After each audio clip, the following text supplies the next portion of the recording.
શિબિરના ચોથા દિવસે હજી આપણી અંતર્મુખી ગતિ થઈ નથી. મેં તમને કહ્યું છે કે દરેક વખતે બ્રેકમાં હું એક ગીત મૂકીશ અને એ ગીત તમારું ધ્યાન ખેંચનારું ગીત હશે. તમારા પૈકી કેટલાય લોકો તરત જ સંયત થઈને ગીત સાંભળવામાં લાગી જાય, પણ બીજા કેટલાય લોકો સતત એ ના બીજા સાંભળે એવા પ્રયત્નશીલ થઈ જાય. તો જે લોકો એકાગ્ર થાય છે, મારી વાત ધ્યાનથી સાંભળો. શિબિર પતી ગયા પછી આ તમારી આજુબાજુ જે થઈ રહ્યું છે એવું બહુ મોટા પાયે આજુબાજુ બહાર જઈને થશે. તમામ પ્રકારના ડિસ્ટર્બન્સીસ, અવિશ્વાસ, ડખા, એ વખતે અંદર હોશ રહેવું જોઈએ. એ વખતે અંદર ધ્યાન જવું જોઈએ કે બહાર જે થઈ રહ્યું છે એનો અંદર પડઘો શું પડી રહ્યો છે. તો ધીમે ધીમે ધીમે ધીમે તમારી સ્થિતિમાં ઇમ્પ્રુવમેન્ટ આવે. ઇમ્પ્રુવમેન્ટ એટલે જાગૃતિની દિશામાં ગતિ થાય. તો હવે આપણે જોઈએ થોડાક ઉદાહરણોની મદદથી જો તમને થોડું વધારે સારી રીતે આ પકડી શકાય બાકીની જીવન ક્રિયાઓ.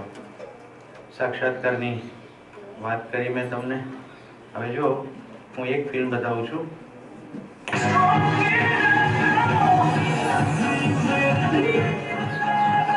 મૂલ્યોનો સાક્ષાત્કાર કયો? મૂલ્ય એટલે મૌલિકતામાંથી મૂલ્ય. મૌલિકતા તો બધાની છે, પદાર્થ અવસ્થાની પણ છે. તો આ એક ભાઈ કેવી રીતે બેલેન્સ રાખીને આ બોલની સાથે પ્લે કરે છે.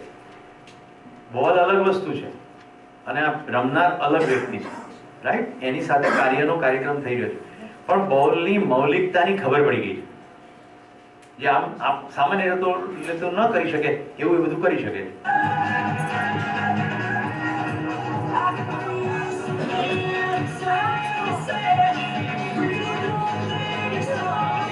ધ્યાન રાખજો, પદાર્થ અવસ્થા, પ્રાણ અવસ્થા કે જીવ અવસ્થા સાથે કામ કરવાથી સમગ્ર અસ્તિત્વની સંપૂર્ણ દિશામાં કશું જ થઈ શકશે નહીં.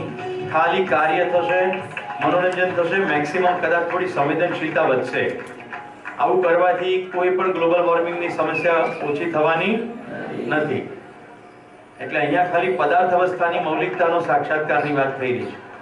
જ્યારે આપણો રસ છે દરેક માનવની મૌલિક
પિસ્ટોરિયસ ઓસ્કાર, જેને ઓલિમ્પિકમાં એવોર્ડ્સ મળ્યા, એણે એની પત્નીને પોઈન્ટ બ્લેન્કથી શૂટ કરી નાખી.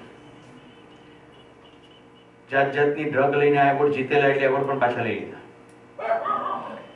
કુદરતે પગ છીનવ્યા કોઈક અકસ્માતથી કે જન્મથી નહોતા એ આપણને ખબર નથી, પણ એટલું બધું દુનિયામાં પ્રસિદ્ધિ પામ્યા આ ભાઈ, કારણ કે એમણે બ્લેડ પહેરીને આ બધું કરતબ કર્યા. આવા એક ઉદાહરણ આપણી આંખો ખોલનાર હોય છે કે પદાર્થ અવસ્થાની જેમ જ શરીરનો ઉપયોગ કર્યો. રાઈટ? પદાર્થ અવસ્થા સાથે કામ પાડવું સરળ છે, એનું આચરણ નિશ્ચિત છે. વનસ્પતિ સાથે કામ પાડવું સરળ છે, એનું આચરણ અનિશ્ચિત નથી. માનવની સાથે કામ પાડવું મુશ્કેલ એટલે છે કે આચરણ નિશ્ચિત, અને આચરણ નિશ્ચિતતા સંસ્કાર થકી થાય, અને બીજાને સંસ્કારિત કરતા પહેલા પોતાને સંસ્કારિત કરવા પડે. આટલા વર્ષો જે ખોટા પડી ગયા છે લીટા, એને સંસ્કારમાં કન્વર્ટ કરવા માટે પોતાની ઉપર ઝાડુ મારવાનું છે. તું તારો દીવો થાને એવો ભાયા.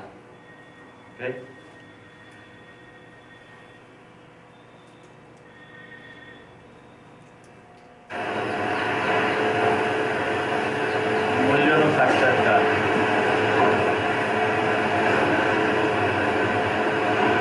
માણસની સાઈઝ અને દરિયાની સાઈઝ કમ્પેરેબલ નથી, પણ માણસની સાક્ષાત્કારની ક્ષમતા જુઓ.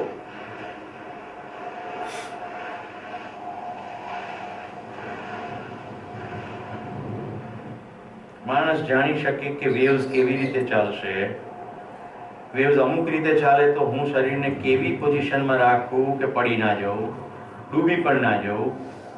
આ મારું બોર્ડ સર્ફિંગનું કામ કરે જ જાય, હું સર્ફિંગની મજા પણ લઉં, અકસ્માતનો ભોગ પણ ના બનવું, અને સ્પર્ધા હોય તો વિજેતા પણ થાઉં. જો હવે દરિયાની સ્થિતિ, આપણને એમ લાગશે કે એ ગયો,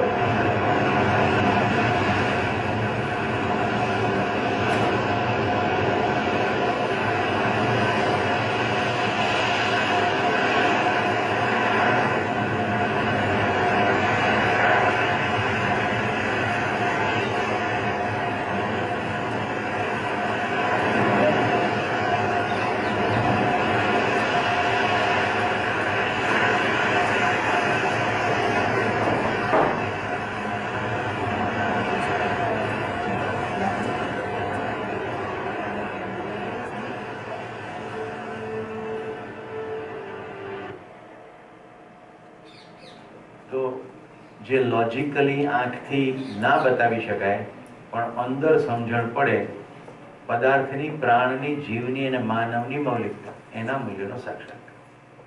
ઓકે, બીજી ઘણી ફિલ્મો છે પણ આપણે બોધ જોઈ જાય. બોધ બતાવો તો એનાથી પણ વધારે મુશ્કેલ છે, પણ તમે આ ફિલ્મ જોઈ છે, એ ફિલ્મની અંદર જો તમને બોધ થઈ ગયો હોય કે મારી બધી પ્રપંચ છે એનું મુખ્ય કારણ મને વ્યવસ્થાનું ભાન નથી અને મેં બધું ભેગું કર્યું છે. રાઈટ? મૂલ્યોનો સાક્ષાત્કાર, વ્યવસ્થાનો બોધ. તો અસ્તિત્વમાં મબલક છે, દુકાનોમાં મબલક છે. હું તમને મારું સુખ થોડું શેર કરું. અમદાવાદમાં સીજી રોડ ઉપર જેટલી કપડાની દુકાનો છે ને એ બધી મારી છે. આ લોકો એટલા બધા ભલા અને વિનમ્ર છે કે મારા માટે બધા કપડાં ઇસ્ત્રી કરીને કમ્પ્લીટ હેંગરમાં તૈયાર રાખે છે, અને એની પર ધૂળ ના ચડે એટલે એને પ્લાસ્ટિકના જેકેટમાં રાખે છે. અને હું કોઈ પણ દિવસે કોઈ પણ શર્ટ ખરીદવા જાઉં ત્યારે કે આવો સાહેબ, મારા માટે અરીસો, ચેન્જિંગ રૂમ, આ બધું રેડી રાખે છે. અને હું ક્યારેય કોઈ પણ કપડું ખરીદી શકું એના માટે લોકો એકદમ તત્પર રહે છે.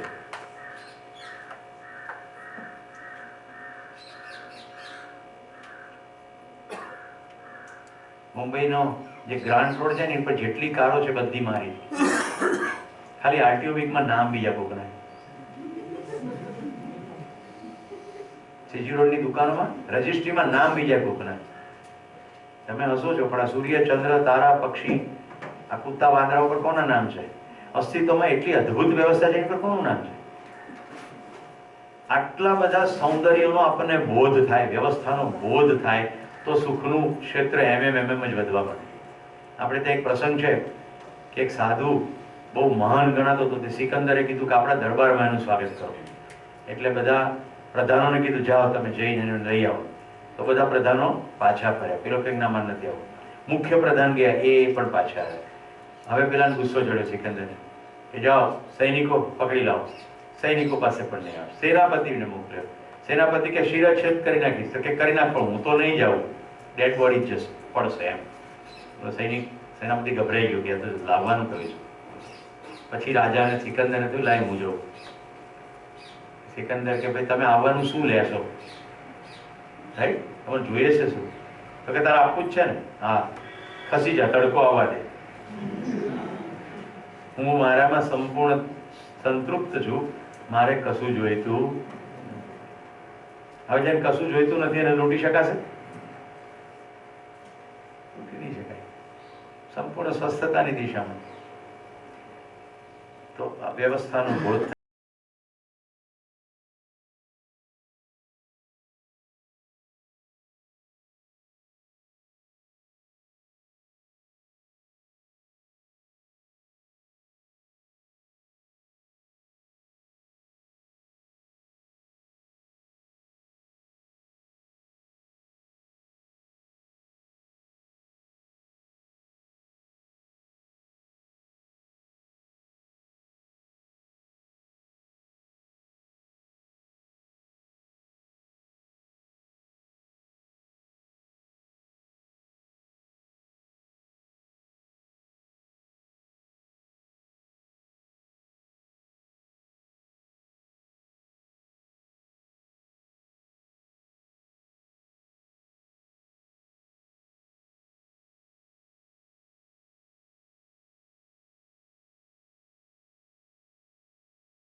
ગુરુત્વાકર્ષણના સિદ્ધાંત પ્રમાણે ટ્રેન પોતાના વજનથી પાટાની ઉપર જ જકડાયેલી રહેશે.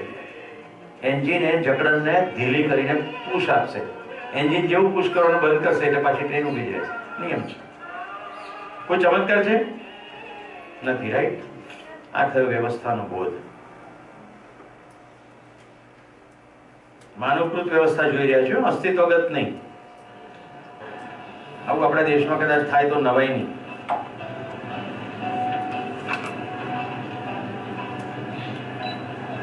બાસ્કેટ પોતે જ માપી લે જે માપવાનું છે.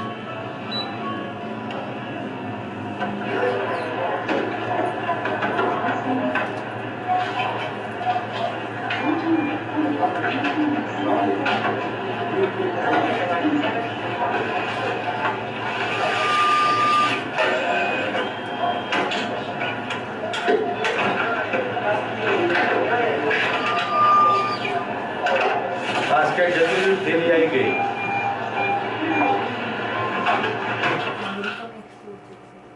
માનવકૃત વ્યવસ્થા.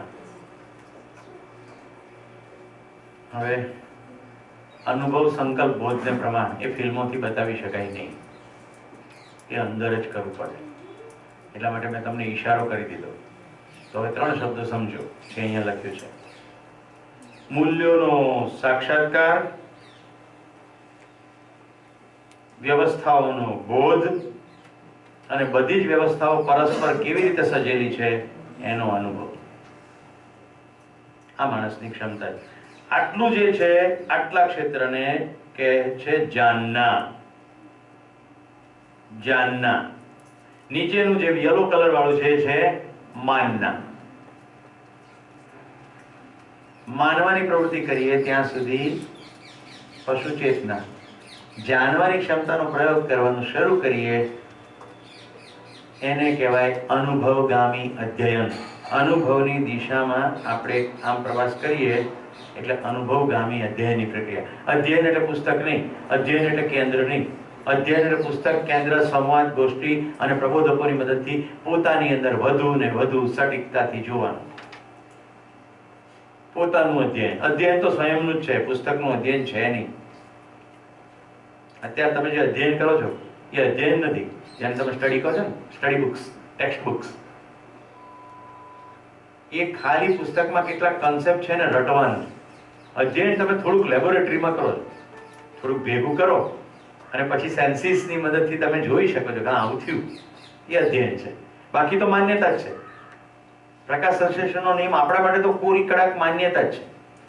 કોઈ પણ નિશાળમાં ગયા વગર બાળકને જો ઘરમાં એમ કહેવામાં આવે કે આ કુંડું છે, રાઈટ, ઘરમાં રાખ અને એનો વિકાસ ના થાય, પછી એને તડકામાં મૂકીને બતાડીએ જો સૂર્યપ્રકાશની હાજરીમાં એમાં ખોરાક બને, એને કહેવાય અધ્યયન. તો જ્યાં સુધી એક્સપિરિયન્શિયલ લર્નિંગ નથી થતું ત્યાં સુધી અધ્યયન થતું નથી, ત્યાં સુધી માન્યતાઓ છે.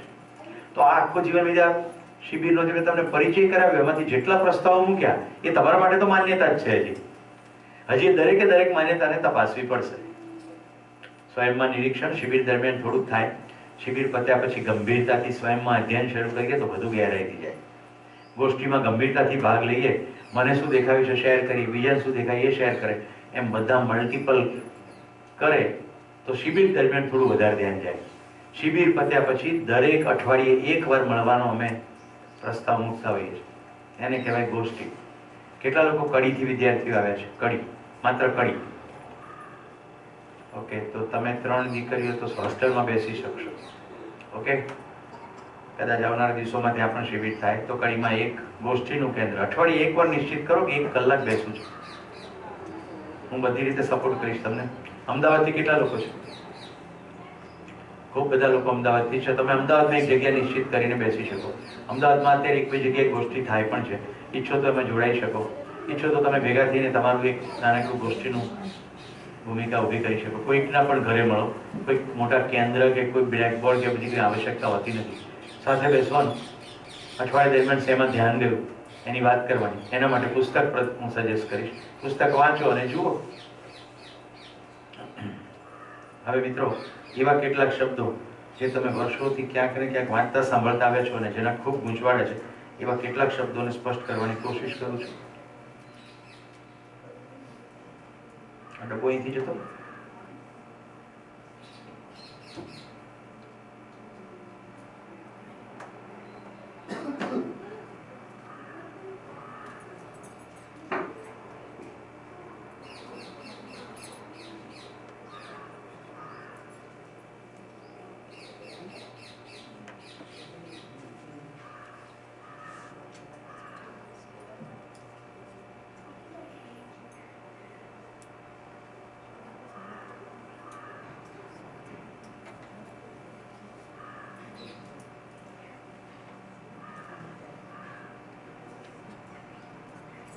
હવે હું ચિંતન લખી રહ્યો છું સાક્ષાત્કારની જગ્યાએ. એકવાર વ્યક્તિ અનુભવ સંપન્ન થઈ જાય પછી ટુકડે ટુકડે મૂલ્યોનો સાક્ષાત્કાર કરવાનું બાકી રહે નહીં. હવે સમગ્રતામાં મૂલ્યનું જે થાય એને ચિંતન કહેવાય. ચિંતન પૂર્વક ચિત્રણ થશે અને ચિત્રણની અંદર દ્રઢ થઈ જશે હું જીવન છું, શરીર સાધન છે.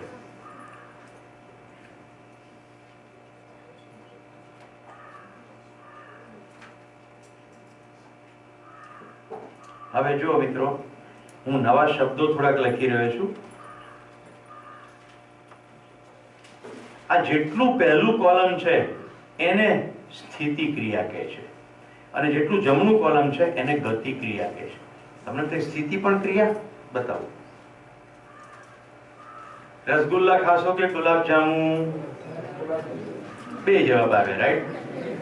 તો તમે ચયન કરો છો પણ દરેક વખતે રસગુલ્લા અને ગુલાબ જાંબુનો સ્વાદ તો સ્થિર છે જ ને.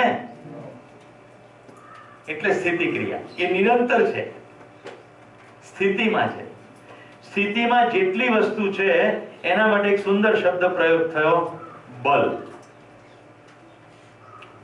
જમણી બાજુ જેટલું છે બધું ગતિમાં છે. જેમ કે ચયન સામે આવે ત્યારે આપણે ચયન કરીને કાર્ય કે વ્યવહાર કરશું.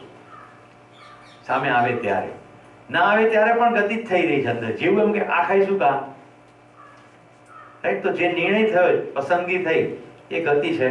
ગતિને કહ્યું શક્તિ. આસ્વાદન ક્રિયા અથવા આસ્વાદન નામની સ્થિતિ ક્રિયા નિરંતર સુખની અપેક્ષામાં આસ્વાદન થઈ રહ્યું છે. એ ક્રિયાનું નામ કયું? મન. તુલન નામની સ્થિતિ ક્રિયાનું નામ કયું? વૃત્તિ. ચિંતન નામની સ્થિતિ ક્રિયાનું નામ કયું? ચિત્ત. ક્રિયા છે. બોધ નામની સ્થિતિ ક્રિયાને કયું? બુદ્ધિ. અને અનુભવ નામની સ્થિતિ ક્રિયાને કયું? આત્મા. ચયન નામની ગતિ ક્રિયાને કયું?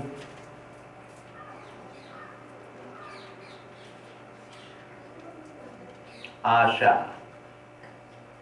વિશ્લેષણને કયું? વિચાર. ચિત્રણને કયું? ઈચ્છા. સંકલ્પને કયું? પ્રજ્ઞા. અને પ્રમાણને કયું? પ્રામાણિકતા. હવે આ શબ્દોને અહીં અડાડો.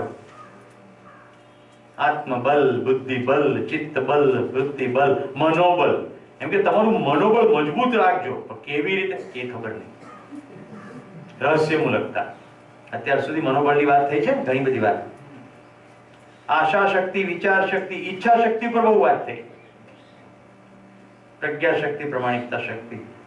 હવે આપણે તમે જુઓ કે આત્મા શબ્દ તો અસંખ્ય વાર કહેવાયો છે.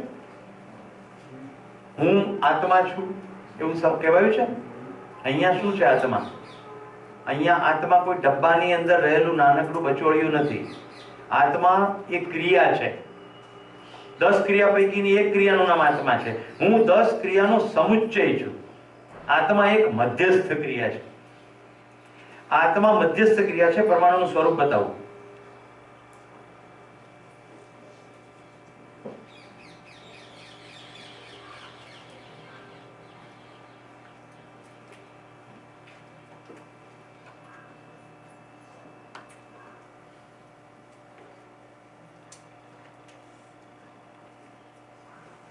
દેખાય છે?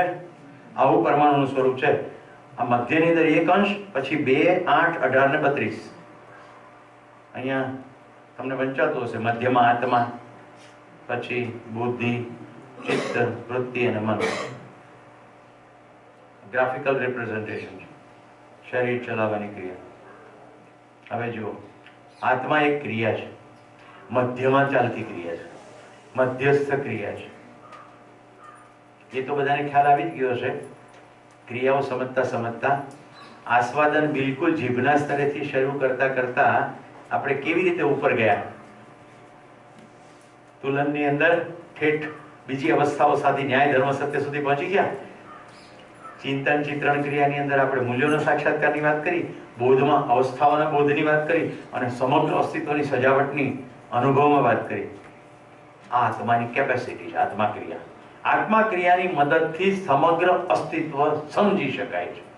આત્મા મધ્યસ્થ ક્રિયા છે. એટલે આ દર્શનનું નામ મધ્યસ્થ દર્શન છે. મધ્યસ્થ દર્શન. અગાઉ આપણી પાસે 6 દર્શનો છે. યોગ દર્શન, મીમાંસા દર્શન, ન્યાય દર્શન, વ્યાકરણ દર્શન. આ બધા દર્શનો છે, પ્રાચીન દર્શનો, જે ત્યાગવાદની અંતર્ગત સમજાવવામાં આવે છે. દર્શનો પશ્ચિમે આપણને ભોગવાદ આપે છે. એને દર્શનનું ફીંડું વાળીને ફેંકી દીધું. મર્યા પછી શું છે કંઈ ખબર નહીં. અત્યારે ખાઈ પીને ટેસડા કરો. આપણે ત્યાં પણ એક માણસ થઈ ગયા. એનું નામ છે ચારવાક. આપણે એને ઋષિનો દરજ્જો આપ્યો, કારણ કે આપણે કોઈ વસ્તુનો નકાર કરતા જ નહોતા. જુદી જુદી રીતે જે પણ કહેવાય રહ્યું છે, ચલો સમજીએ. તો ચારવાકે તો એવું કીધું કે જીવાય એટલું ટાસડાથી જીવો, મર્યા પછી કોને ખબર. ઋણમ કૃત્વા ઘૃતમ પીબે. દેવું કરીને પણ ઘી પીવો. દેવું કરીને ઘી પીવો. મરી ગયા પછી કોને દેવું ચૂકવવાનું? આવી વાત કરી અને આપણે ઋષિ કયા છે. એકદમ કોન્ટ્રાડિક્શન છે, પણ સ્વીકાર છે કે એક દ્રષ્ટિબિંદુ છે. તો ચલો તપાસીએ મર્યા પછી કશું છે કે નહીં. આ તો ના પાડે. ખ્યાલ આવે છે? આ ભારતીયતાની ગ્રેટનેસ છે. કોઈ કહેતું હતું ભારતનું રાષ્ટ્રગીત ત્યાં ગવડાવો છે, અહીંયા કેમ નથી ગવડાતા? અહીંયા રાષ્ટ્રગીતને સમજના સ્તરે લઈ જવાનું. ત્યાં આપણે રાષ્ટ્રગીતને સ્કિલના સ્તરે લઈએ છીએ. શીખના, કરના, શીખા. અહીંયા સમજના, જીના, સમજાન. તો રાષ્ટ્રગીત પ્રત્યે હજી મને પૂર્ણ આદર જ છે, પણ હવે અહીંયા રાષ્ટ્ર સમજાવ્યું. જીવન મૂલ્યો. રાષ્ટ્ર એક, રાજ્ય અનેક. રાજ્ય એક ખાલી વહીવટી અનુકૂળતા છે. માનવ જાતિ એક, તો ભેદભાવ શેના? ખાલી વહીવટ જ કરવાનો છે. એક સામટા 750 કરોડ માણસોને ના પહોંચી શકાય, વાતય ના કરી શકાય.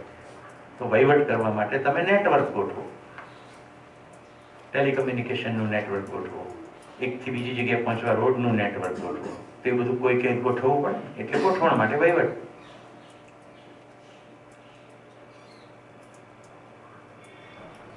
અનુભવ નામની ક્રિયાના મહાત્મા કહ્યું એ મધ્યમાં છે.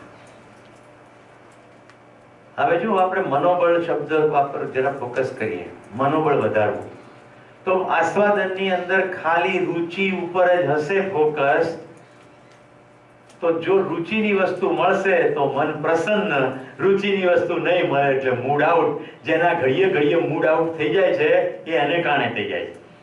બાપાએ આમ કીધું, મમ્મીએ આમ કીધું, કહેવા જેવું તો કહેતા નથી, બીજું બધું કહે છે. તો તમને અનુકૂળ આવે એ કહે તો તમારી રુચિ સંતોષાય છે. તમારી હિત માટે કહે પણ તમને ગમતું ના કહે, એટલે રુચિમૂલક આસ્વાદન થઈ ગયું. મનોબળ મજબૂત કરવું છે, લક્ષ્ય ઉપર પહોંચી જાઓ.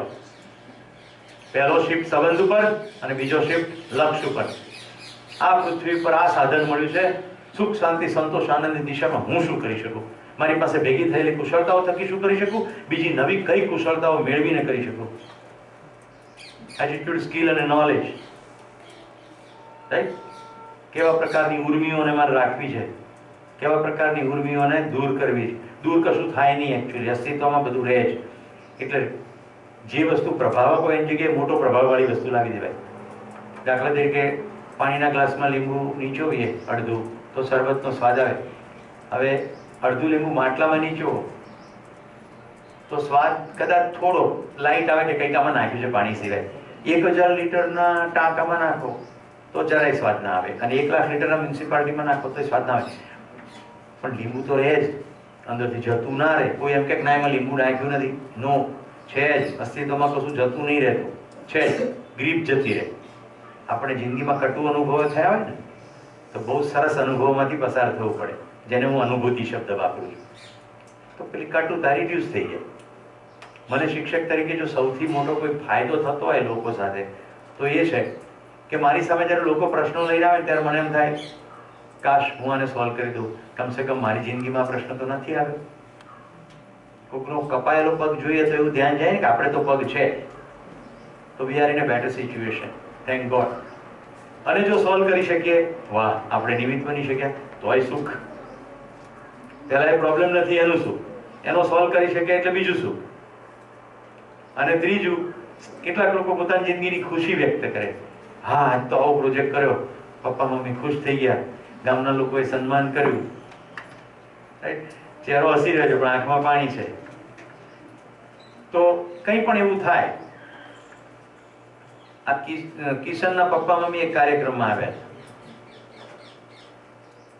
રોવે રોવે રોવે મને ભેટીને ખુશીથી, કારણ કે એના પપ્પા મમ્મીને મનમાં કિશન માટેનો જે છાપ હતી એ બદલી ગઈ, એટલે એને મારા માટે બદલી ગઈ. તો મારું સુખ શેર કરું છું તમને, તો તમને બતાડું છું તમારું કેવી રીતે સુખ થાય. तुलसी इस संसार में भात भात के लोग, सबसे हिल मिल चालिए नदी नाव संजो. તુલસીદાસ કેટલું સુંદર કહી ગયા, નદી નાવ સંજો. નદી પાણી હાલક ડોલક થાય, નાવ પણ હાલક ડોલક થાય, એમ બધું અનસર્ટેન ચાલ્યા કરે. ભાત ભાત કે લોગ, સબસે हिल मिल ચાલીએ, બધાને હળી મળીને ચાલો. चित्रकूट के घाट पे भई संतन की भीड़, તુલસીદાસ ચંદન ઘસે તિલક કરે રઘુવીર. આવું એ બોલતા હતા. કોકે પૂછ્યું, આ તમે શું કરો છો? તો કે સવારથી હું ગાવાનું શરૂ કરું અને ચંદન ઘસવાનું શરૂ કરું. અહીંયાથી જેટલા આવે એ બધાને ઘસતો જાઉં, ચંદન લગાડતો જાઉં. એનાથી બે ફાયદા થાય. એક તો હું ઘસું એટલે મને ચંદનની સુગંધ આવે, હું એને સામેવાળી વ્યક્તિને લગાડું એટલે એને શુભ ભાવના થાય. અને મેં નક્કી કર્યું છે કે જ્યારે મારા મોઢામાંથી તિલક કરે રઘુવીર આવે શબ્દ, એ વખતે હું જ્યારે ચંદન લગાડું એ રઘુવીર પોતે છે. એટલે હું અહીંયા ઘસવા બેસું ત્યારે મને એવું માનીને બેસું કે આજે ભગવાન શ્રી રામ પોતે મારા હાથે ચંદન લગાડવા આવવાના છે. એટલે મારી પ્રત્યેક ચંદન ઘસવાની જે ક્રિયા છે એમાં મને ખૂબ ખુશી મળે. શબરી વાળો પ્રસંગ યાદ કરો. મિત્રો આવું કહેવાનો બિલકુલ આશય એવો નથી કે હું એવું કહી રહ્યો છું કે આવું કંઈક થયું હશે. આવું કંઈ થયું હશે કે નહીં થયું હોય એ તો ભૂતકાળ છે. વાક્ય પ્રમાણ નહીં, શાસ્ત્ર પ્રમાણ નહીં, વ્યક્તિ પ્રમાણ નહીં, આચરણ જ પ્રમાણ. પણ આવા પ્રસંગો આપણી આંખ ખોલનારા છે કે લોકો કેવી કેવી રીતે બીજાની સાથે વ્યવહાર ગોઠવવા માટે પોતાની અંદર સમજ કેળવી લે છે. એ પછી રામાયણમાંથી કેળવે, મહાભારતમાંથી કેળવે, કુરાનમાંથી કેળવે, જૈન અવસ્થામાંથી કેળવે કે કલ્પસૂત્રમાંથી કેળવે, ગમે ત્યાંથી કેળવે. બીજાની સાથે મારે કઈ રીતે વ્યવહાર કરવો છે એની સમજ કેળવે છે. એ સમજની પરંપરા નથી બની ત્યારે આ પ્રસ્તાવ આવ્યો છે. આપણી પાસે અત્યારે રામ ભગવાન કે કહીએ કૃષ્ણ ભગવાન, એના વારસોના કોઈ સરનામા છે? કન્ટિન્યુટી દેખાય છે કોઈ જગ્યાએ? આચરણની પરંપરા દેખાય છે? નથી દેખાતી. ઇવન ગાંધીજી તો હજી હમણાં થઈ ગયા. આપણે નોટોની અંદર ફેરવીએ છીએ પણ કોઈને એમ થાય છે કે ચલો એડ્રેસ કાઢીને પહોંચીને જઈએ, બસ તમારા દાદાએ જોરદાર કામ કર્યું, એક કપ ચા પીવડાવી દે હેડો, અથવા ચલો હું પીવડાવી દઉં, લેટ મી થેન્ક યુ. નો, આવું નહીં કરતા.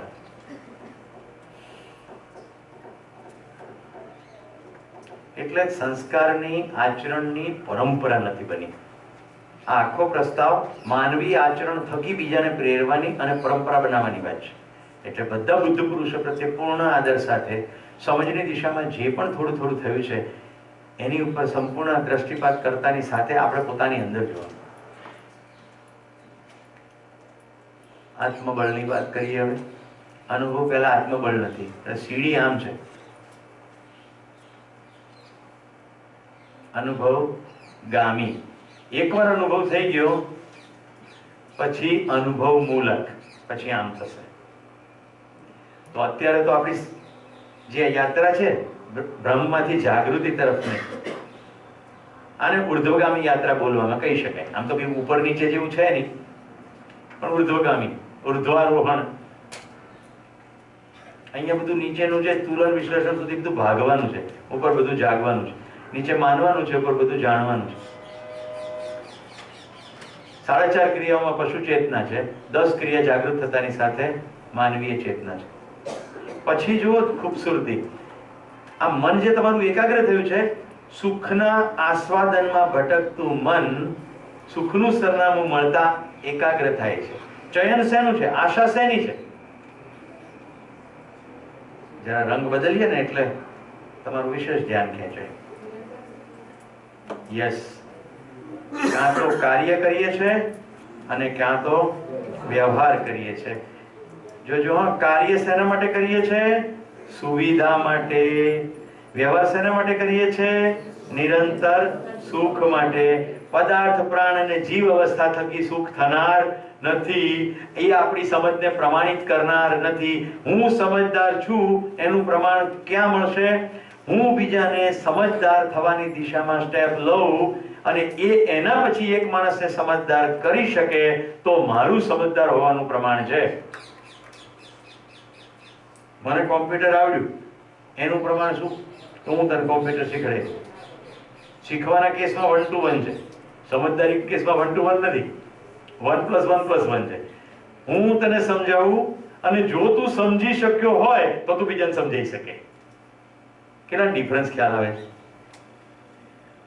આ ઇન્ટરેસ્ટિંગ વસ્તુ છે. મારા આચરણ થકી એ પ્રેરાય અને એક્ઝેક્ટ એવું આચરણ એનું નિશ્ચિત થઈ જાય તો એ કન્ટિન્યુ કરે. આ પ્રેરણા, નહીં તો પ્રભાવ. એમ કહેવાનું કે ચાલે 10 વાર ઉઠબેસ કરજો, હું કરું છું એટલે મેં કરી, હવે એ બી કરે તો લાગે ને કે આ તો સેમ જેવું આચરણ થઈ ગયું. એ પ્રમાણ નથી, કારણ કે તો શાસન કરીને કરી દે. જેવો થર્ડ માણસ આવશે એટલે પ્રમાણની શરૂઆત થાય. જો મેં સમજાવીને કર્યું છે તો એ બી સમજાવશે ને, નહીં તો એ શાસન જ કરશે. એ કે જો પેલા કરે એવું બેસતું બી કર. એટલે દરદર બધે શાસનની પરંપરા અને બધે અતૃપ્તિની પરંપરા. કોઈના પણ ચહેરા પર નૂર કે પ્રસન્નતા નહીં. નિરંતર સુખ આ રીતે પ્રમાણિત થશે. તો કરવાનું કામ કેટલું છે? 4.5 ક્રિયા તો થઈ જ રહી છે, બાકીની 5.5 થઈ રહી છે, એની તરફ જાગવાનું. આ 10 થાય એટલે ક્રિયા પૂર્ણતા. એકદમ ગુડ ન્યૂઝ આપી દઉં, ગઠન પૂર્ણતા થઈ ગઈ. આપણે બધા ગઠન પૂર્ણ કરવાનું છે, ભૌતિક રાસાયણિક ક્રિયા નહીં થાય. ઓકે, ગઠન પૂર્ણતા થઈ ગઈ, 33% કામ તો પતી ગયું. 5.5 ક્રિયાઓમાં જાગૃત થઈએ એટલે ક્રિયા પૂર્ણતા થઈ જાય. ક્રિયા પૂર્ણતા થાય પછી જે થાય એનું નામ છે આચરણ પૂર્ણતા. 3 જ વસ્તુ છે: ગઠન પૂર્ણતા, ક્રિયા પૂર્ણતા, આચરણ પૂર્ણતા. 33% થઈ ગયું, બાકીને 33% કરીએ એટલે ઓટોમેટિક પછી આચરણ પૂર્ણતા થાય. કોઈ મને પ્રશ્ન પૂછ્યો, ચરિત્ર શબ્દ છે આમાં? મેં કીધું છે. માનવીય મૂલ્ય, નીતિ અને ચરિત્ર, ત્રણેય વસ્તુ જોઈશું. ચરિત્ર છે. કોઈએ કહ્યું કે દેવ ચેતના અને બધું છે. દેવ ચેતના છે, દિવ્ય ચેતના છે, ભૂત, પ્રેત, રાક્ષસ, અવતાર, કશું બાકી નહીં, બધું જ છે. આગળ વધવું છે.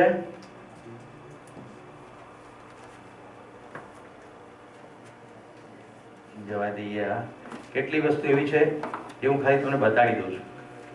કોઈને એમ થાય કે આટલું બધું ડિટેલમાં વર્ક છે. જો जागृत जीवन में होने वाली 122 क्रियाओं में से आत्मा में होने वाली 2 क्रिया, अनुभव ने प्रमाण. आत्मा में आ 2 क्रियाओं, પછી એ જ રીતે બોધ સંકલ્પ, તો અહીંયા બોધ, ધી, સંકલ્પ, ધૃતિ, આ બધાનું ડિટેલિંગ છે. ચિત્તની અંદર 16 ક્રિયાઓ: શ્રુતિ, મેઘા, કાંતિ, નિરીક્ષણ, સંતોષ, પ્રેમ, વાત્સલ્ય, શ્રદ્ધા, દરેકની વ્યાખ્યા છે. એ જ રીતે સ્મૃતિ, કલા, રૂપ, ગુણ, શ્રી, આ બધાની વ્યાખ્યા છે. બધી ડિસ્ટિંક્ટિવ વ્યાખ્યાઓ છે.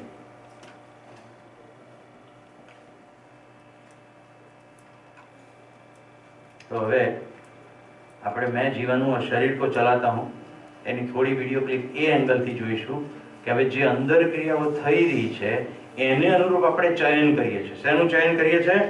કાર્યનું અથવા વ્યવહારનું. જો ચયન વ્યવહારનું ચયન કરીએ છીએ અને કાં તો કાર્યનું ચયન કરીએ છીએ. હવે હું તમને જ્યારે ફિલ્મ બતાડું ત્યારે તમારું ધ્યાન જવું જોઈએ કે શેનું ચયન થઈ રહ્યું.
એક જ ધ્રુવ પકડીને આપણે આ ફિલ્મો જોઈ રહ્યા છીએ. હું જીવન છું અને શરીર ચલાવું છું, પણ હું જે જીવન છું શરીર ચલાવવા માટે કાર્ય અથવા વ્યવહાર કરું છું. ઓકે, કાર્ય એટલે ભૌતિક, રસાયણ વગેરે બાહ્ય વિજ્ઞાનોનો ધ્યાન લઈને પદાર્થ, પ્રાણ અને જીવ સાથેનું કાર્ય.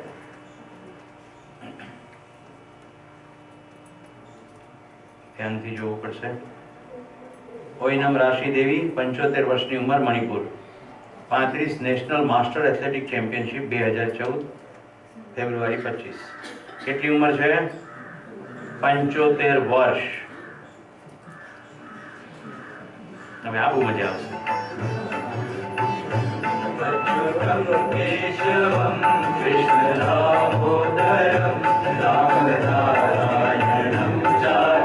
મમ્મી આવું ભજન કરો.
વ્યવહાર થયો નથી, પણ વ્યવહારની અપેક્ષા છે. રાઈટ? વ્યવહારમાં આપણે શું જોયું? ન્યાયમાં ઉભય તૃપ્તિ છે. અહીંયા ઉભય તૃપ્તિનો ભ્રમ છે. શું છે? કે પેલીની અપેક્ષા આવી છે કે બધા ભજન કીર્તન કરતા હશે તો આપણે એ પ્રમાણે કરો. ખ્યાલ જાય છે?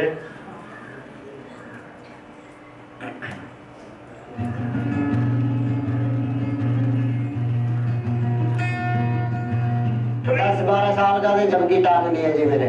5-6 साल हो गए मैंने बाजू कटवा दी, नस ब्लॉक हो गई इससे. 2 साल हो गए मेरे को रिक्शा चलाते हुए. 150, 200, 250 रुपए बन जाते हैं मेरे को यार. कोई महसूस नहीं है रिक्शा चलाने के लिए. मैं दूसरे बंदों के आगे से भी निकाल देता हूँ आके रिक्शा. कोई मेरी बराबरी नहीं कर सकता रिक्शा चलाने में. उनकी देखो 2 टांग है यार, मेरी 1 टांग है. 1 टांग से पता कितना चक्कर घुमाता हूँ मैं, फिर भी वो पीछे छोड़ जाता हूँ उनको भी मैं. पहले तो किराए पे दी जी, फिर मैंने अपने किस्तों पे ले ली है. अब देख लो जी शाम तक ही ये सफर कितना होता है कम से कम 40-50 के तो गेड़े लंबे पड़ जाते हैं. तो अच्छी भी माड़ी भी निकल जाती है कोई सवारी. फिर समझदार हो भैया आप कैसे खींचोगे, कैसे ले जाओगे, चला लोगे, ऐसे भी कहते हैं. चलाया वैसे मजबूरी के लिए चलाया भैया मैंने. मेरे हाथ नहीं है, पैर नहीं है भाई. भैया मेरे बच्चे हैं छोटे छोटे, मेरे बच्चे को कौन खाना खिलाएगा, करके कौन देगा. पत्नी पूरी होगी मेरी, 1.5-2 साल हो गए उसको भी. बच्चे को मैं ही पाल रहा हूँ बिल्कुल ही. जो काम मिला मैंने कभी हार नहीं मानी मैंने अपनी. तो जब तक अपना हाथ पैर चलेगा देखो हम रिक्शा चलाएंगे चलाएंगे. ધ્યાન જાય છે? બાળકો પ્રત્યે ભોજન અને જવાબદારીનું વહન થઈ રહ્યું છે, ત્યાં વ્યવહાર છે. પણ લીંબ નથી અને મારે ચલાવવી પડે, ત્યાં કાર્ય છે.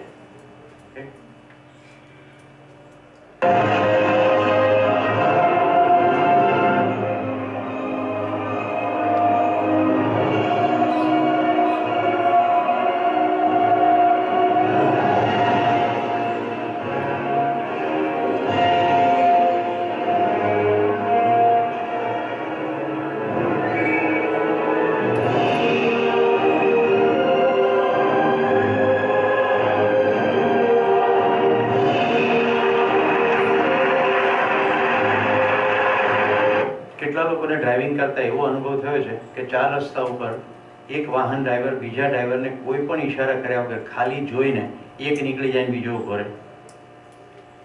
વિચારનું સંક્રમણ. આવા તમામ પ્રકારના એક્રોબેટના ખેલમાં સહેજ જ નાનકડી મિસ્ટેક થાય એટલે અકસ્માત થઈ જાય, પણ થતો નથી. કેટલું કોમ્યુનિકેશન માત્ર ને માત્ર વિચારના સ્તરે થાય. જીવન કેવી રીતે શરીરને ચલાવે છે એ એક ઇન્ટરેસ્ટિંગ વસ્તુ છે. વચ્ચે બતાવી દઉં તમને. કલ્પના કરો કે આ શરીર છે, આ 2 હાથ, આ વાયની અને આ પગ. કેવી રીતે ચલાવે જો. અત્યંત સૂક્ષ્મ પરમાણુ છે. પરમાણુની રચના હજી સુધી માનવે જોઈ શકી નથી, કોઈ જોઈ શક્યું નથી. આખા શરીરમાંથી આવી રીતે અત્યંત વિદ્યુત પણ ના કહેવાય, એનાથી પણ વધારે વેગથી ગતિ કરતા કરતા પ્રત્યેક પ્રાણ કોશિકામાંથી પસાર થતા થતા શરીરને જીવન ચલાવે છે અને શરીરની થોડીક બહાર રહીને ચલાવે છે. એટલે આ મુવમેન્ટનો જો પાથ દોરું તો આવી રીતે પાથ બને. હું અને વિનુભાઈ વર્ષો પહેલા નગરમાં રોરિક આર્ટ ગેલેરી જોવા ગયા હતા. ત્યારે ત્યાં કિરિલિયન ફોટોગ્રાફીનું પ્રદર્શન હતું. ઓરા ફોટોગ્રાફી. ઓરા આપણા શરીર, આપણું જે શરીર છે એની જે સીમા છે એનાથી થોડેક બહાર સુધી રહીને જીવન પરમાણુ શરીરને ચલાવે છે. કેટલાને એવો અનુભવ થયો છે કે તમે બેઠા હો અને પાછળથી કોઈક આવીને ઉભે રહે તો તમને ખબર પડી જાય છે. આંખો તો અહીંયા છે, કેમ નહીં ખબર પડી જાય છે? કેટલી વાર એવું થયું છે કે ખાલી વ્યક્તિનો સ્પર્શથી તમને ખબર પડે છે. ટોળામાં જતા હોય તો કે આને જ સ્પર્શ કર્યો છે. ગુડ. આ જીવનનો મહિમા છે. જીવન બોડી એક્સટેન્ડ કરીને ચલાવે છે. કેવી રીતે? માણસનું શરીર ચલાવે તો આટલું જ એક્સટેન્ડ કરે. હાથીનું શરીર ચલાવે ત્યારે વધારે એક્સટેન્શન કરવું પડે. જ્યારે તમે કાર ચલાવો છો અને કારનું બોનેટ કે પૂંછડું દેખાતું નથી, છતાંય તમે ભટકાઈ જતા નથી, ત્યાં સુધી તમે એક્સટેન્ડ કરી શકો છો. મેડિકલ ટર્મિનોલોજી છે ઘોસ્ટ અથવા ફેન્ટમ ફૂટ. તમે ભણી ગયા બેટા? ફેન્ટમ ફૂટમાં એવું છે કે બે પગ હોય, એમાંનો એક પગ કપાઈ ગયો હોય, પણ જીવનની સ્વીકૃતિ ના હોય કે મારો પગ કપાય જ કેવી રીતે. તો કપાઈ ગયો છે પગ, હોસ્પિટલમાં પડ્યો છે, તો પેશન્ટે ફરિયાદ કરે કે મારા જમણા પગમાં દુખાવો થાય. ફોર એક્ઝામ્પલ અંગૂઠો નથી પણ અંગૂઠામાં દુખે છે, પગ અહીંથી જ નથી. અને ડૉક્ટર પ્લેસિબો ઇફેક્ટ એને કે ખોટી ગોળી આપે શુગરની અથવા ઇન્જેક્શન આપે, એને બધું કરે ગિમિક, જ્યાં સુધી એની પોતાની સ્વીકૃતિ ના હોય. કેટલાય લોકોના માતા પિતાના અવસાન થઈ જાય પણ એમની સ્વીકૃતિ હોતી નથી કે આ મરી કેવી રીતે જાય. ડેડ બોડીને લઈ જવા દેતા નથી. અમારે એક મિત્રના ઘરે કૂતરીનું મૃત્યુ થઈ ગયું. એ છોકરી છોડે જ નહીં કૂતરાને, પણ મરી ગયું છે, નહીં મરે જ નહીં. એવું અસંખ્ય વિકસિત દેશોમાં પણ જોવા મળ્યું છે કે પોલીસની નજર છુપાવીને પત્નીના મૃતદેહને વર્ષો સુધી ડીપ ફ્રીજમાં રાખ્યો હોય, એ આશાએ કે એક દિવસ બોલશે. એક બે નહીં, અસંખ્ય પ્રસંગો છે. સ્વીકૃતિ નથી જીવનની, પોતાના માટે નથી, બીજાના માટે પણ નથી. એક ગાયને એનું વાછડું મરી જાય એટલે તરત જ દૂધ બંધ થઈ જાય. ખેડૂતો શું કરે ખબર છે? ચમારવાડે જઈને એ વાછડાનું ચામડું કઢાવી નાખે અને એને ભૂસા ઉપર બાંધી દે. લાકડું અને ભૂસું ભરે, એમ માનો ને કે સ્ટફ વાછડું, સ્ટફ વાછરડું, પણ સ્ટફ નથી હોતું, આખું ભરેલું નથી હોતું. અને એ ગાયની આગળ મૂકે એટલે ગાય દૂધ આપે. વાસ સૂંઘે. માનવાની ક્રિયા ચાલે છે ને, ત્યાં જાણવાની ક્રિયા ચાલતી નથી. એને એમ નથી ખ્યાલ આવતો કે આ વાછડું ધાવતું નથી, બોલતું નથી, ચાલતું નથી, એ કશું નથી. માનવાની ક્રિયા છે. સૂંઘે, ચાટે ને દૂધ આવે, નહીં તો દૂધ બંધ થઈ જાય. કેટલા આવી પહેલી વાર જાણવા મળે. એટલે ઘણાનો ખેતીમાં બેઝ નથી. હાથીના બચ્ચાને નાનું હોય ને ત્યારે એકદમ મજબૂત રસ્સીથી અથવા લોખંડની સાંકળથી બાંધી દેવામાં આવે. એ બંધાયેલું મોટું થતા થતા થતા થતા એવી માનસિકતાએ પહોંચી જાય કે અહીંયાથી ખેંચીએ એટલે પીડા થાય છે, પછી સાવ સાદી રસ્સીથી પણ થઈ જાય. રેગિસ્તાનની અંદર, રણની અંદર ઊંટને કેવી રીતે બાંધે? ત્યાં કંઈ થોડા ખૂંટા નાખી શકે, રેતીમાંથી ખૂંટા નીકળી જાય. તો ઊંટ જ્યારે નાનું હોય ત્યારે મજબૂત ખૂંટાથી બાંધે. ઊંટ બધું જોયા કરે, એના નાકની સાથે બંધન હોય એટલે ખેંચાય એટલે પીડા થાય. મોટું થાય પછી રણની અંદર ખાલી પેલો આરબ નીચે બેસીને આમ કરે, કશું બંધાય નહીં, એમને એમ જ દોરી પડી હોય ત્યાં. ઊંટ સાહજિક રીતે થોડી મૂવમેન્ટ પણ કરે, પણ વધારે દૂર ના જાય, કારણ કે એને ખબર છે ગયા કામ છે. પીડા માનના, તમામ પાલતુ પ્રાણીઓ માનના. માણસોના કેસમાં જાનના સંભવ બને. તો આવી રીતે જે શરીર ચલાવે એટલી સાઈઝમાં. હવે કોઈને આ સમજવું હોય તો દિવાળી યાદ કરો, તમે નાનપણમાં ફૂલઝર ચલાવી હશે દોરીથી બાંધીને, અથવા આમ ગોળ ગોળ ફેરવી હશે. તો જ્યારે ગોળ ગોળ ફેરવો ત્યારે શેરડો દેખાય છે ને? દેખાય છે શેરડો? છે ખરું નહીં? ના. ફૂલઝર તો તમારા હાથમાં છે કે લીટી નથી પડતી, પણ તમને લીટી દેખાય છે. એક્ઝેક્ટ એવી જ રીતે એ પ્રકાશનો જે પુંજ છે, જીવન પુંજાકાર સ્વરૂપે સમગ્ર શરીરમાંથી પસાર થતા થતા એક કોશિકામાંથી પસાર થતા ચલાવે છે. કિરીલિયન ફોટોગ્રાફી અંતર્ગત જીવનની સ્વીકૃતિ ના હોય તો કપાઈ ગયેલા પગ ઉપર ફોટો પાડવામાં આવે તો પણ આખું જીવન શરીરનો ફોટો પાડે. કેવું ઇન્ટરેસ્ટિંગ લાગે છે, રાઈટ? આવું તો ઘણું બધું છે, પણ કોઈ રહસ્ય નથી. આ બધું ખુલ્લું છે. કેમ છે? આ ઉર્જા શરીર કે છે. જે લોકો જીવન વિદ્યાના કન્સેપ્ટ નથી જાણે એ લોકો એને જુદા જુદા નામો આપે છે.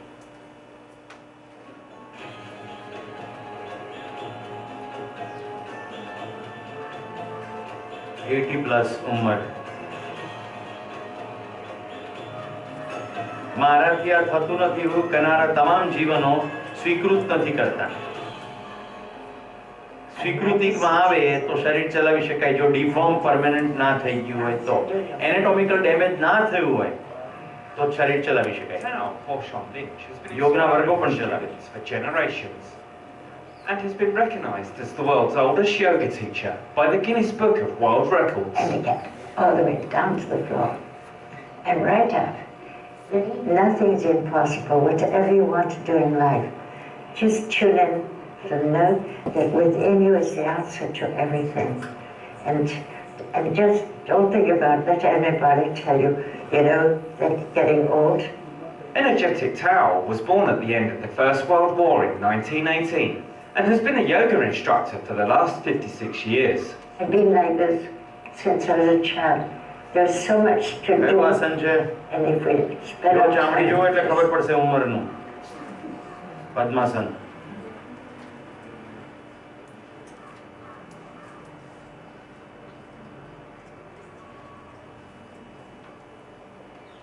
આને ઓળખો છો? નાટ્ય મયુરી ફિલ્મ જોવી જોઈએ બધા યુવાનોએ. જેને એમ થાય મારાથી કશું ના થાય. એક પગ ગયા પછી સુધા ચંદ્રન. હવે આ જુઓ કેટલો બધો ફાઇન કંટ્રોલ શરીર ઉપર જીવન કરી શકે છે.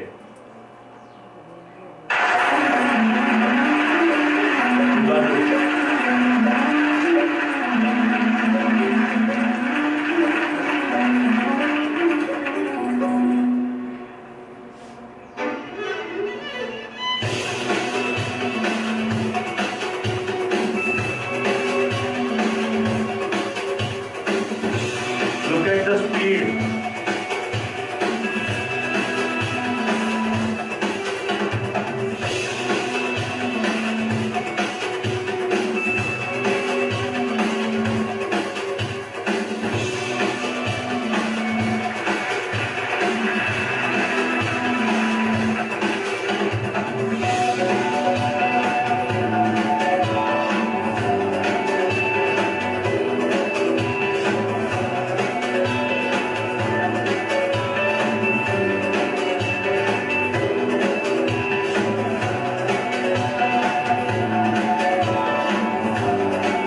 બધું પરાણે પરાણે થઈ રહ્યું છે કે મોજથી થઈ રહ્યું છે?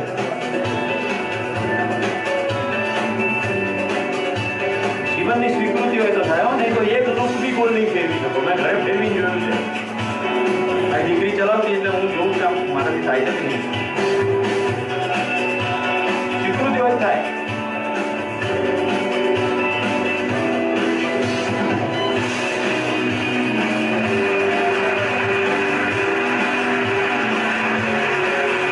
હવે હું જે કન્સેપ્ટ કહી રહ્યો છું એ છે એક્સટેન્ડેડ બોડી. જીવન આ શરીરને તો ચલાવે જ છે, પણ એની કેપેસિટી છે કે બોડીની બિયોન્ડ જે ઓબ્જેક્ટ્સ છે ત્યાં સુધી જાણવાના ક્ષેત્રને વિકસાવીને એને પણ નિયંત્રિત કરીને. અત્યારે તો આ હુલાલું ગોળ ફરી રહ્યું છે, રાઈટ? તમને વધારે પડશે. હવે જો બે ઓબ્જેક્ટ છે, see the coordination.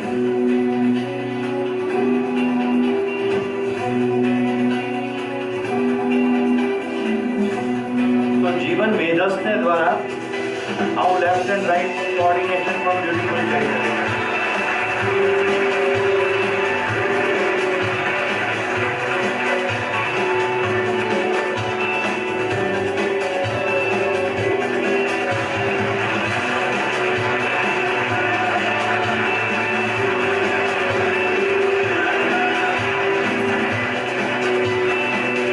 કેટલા કરી શકે? કર યશ હાથ ઉપર. સ્વીકૃતિ હોય તો કોઈ પણ કરી શકે. આ હાથ ઉપર કેમ નથી થતા? ઉપલબ્ધ છે, સ્વીકૃતિ નથી. આપણી સ્વીકૃતિ હોય તો થાય. આપણી સ્વીકૃતિ વગર કશું નહીં થાય. ઘણું બધું આગળ છે પણ આપણે નહીં જોઈએ.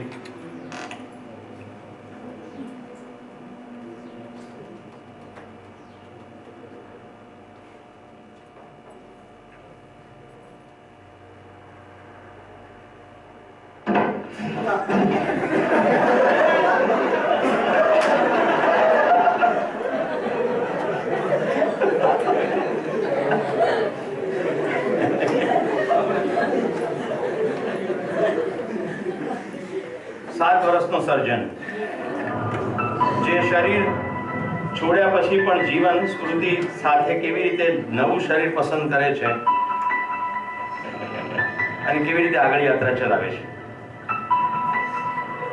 તેમ લાંબી છે એટલે આપણે થોડી પગાવી. By a father who fueled his passion for medicine. Days spent in doctor's surgeries observing dozens of operations turned Akrit's passion into a burning ambition. My basic aim is to remove all those screens, to remove the agony, to remove the pain from humans. ખ્યાલ આવે છે? આ એક statement મોટી સમજ આપનારું છે. To remove the agony, to remove the pain from humans, not one patient. માનવ જાતિમાંથી પીડા દૂર કરવા માંગુ છું. કેટલી બધી પહેલી પૂર્વની યાત્રામાં કેટલી બધી અસ્તિત્વગત સમજ હશે. ત્યારે આ જન્મમાં 7 વર્ષની ઉંમરે સર્જરી આટલી સ્પષ્ટતા સાથે. એકલી સર્જરી કરવી એ સ્કિલ છે. ઓકે, એકલી સર્જરી કરવી એ સ્કિલ છે. આ અન્ડરસ્ટેન્ડિંગનું સ્ટેટમેન્ટ છે. Presently, he has a single mind. He wants to focus on one subject. He's scared. Perhaps he's scared that if I'm double-minded, I can distract from my mission. Because he says that this is my mission to eradicate this disease. My basic concept for cancer treatment is oral gene therapy, and I think if I am provided with a lab once, within 2 or 3 years, I'll be able to develop a chemical, a drug that would be able to modify the human genome and replace the defective genes with the normal. See the innocence in the eyes and confidence to invent a new drug. દારૂ પાડવાની છૂટ છે. Akrit attended a local school run by his parents, but there was soon very અને little આપણા that they દેશનો could ભાગ. teach him. Anyway, so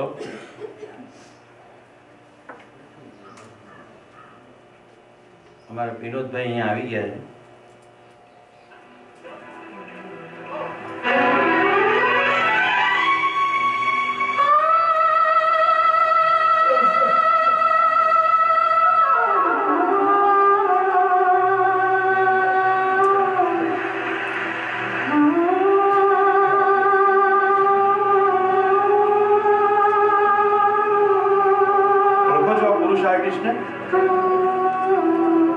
Ahmedabad Gujarat હાઈકોર્ટના વકીલ મુક્તા શાહ છે. વકીલ હાઈકોર્ટના, પણ જીવનની ચોઈસ છે શરીરને બીજી રીતે પણ ચલાવવાની.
પિચના અવાજમાં ગાનારા કલાકારો ઘણા છે. મુખ્તાર શાહની ફિલ્મ શું કામ બતાવું છું? આખો પરફોર્મન્સ સોબર છે કે નખરા છે? મેં મુખ્તાર શાહના શો જોયા છે ભાઈ વિનોદભાઈની સાથે બેસીને. હાઈકોર્ટના વકીલ છે, એકદમ સોબર વેમાં એનો પરફોર્મન્સ છે. એ સાથે સાથે કોઈ લેડી કલાકાર હશે પણ કોઈ પ્રકારના ટાયલા વેડા નહીં કરે. Very decent. જીવનની સ્વીકૃતિ છે.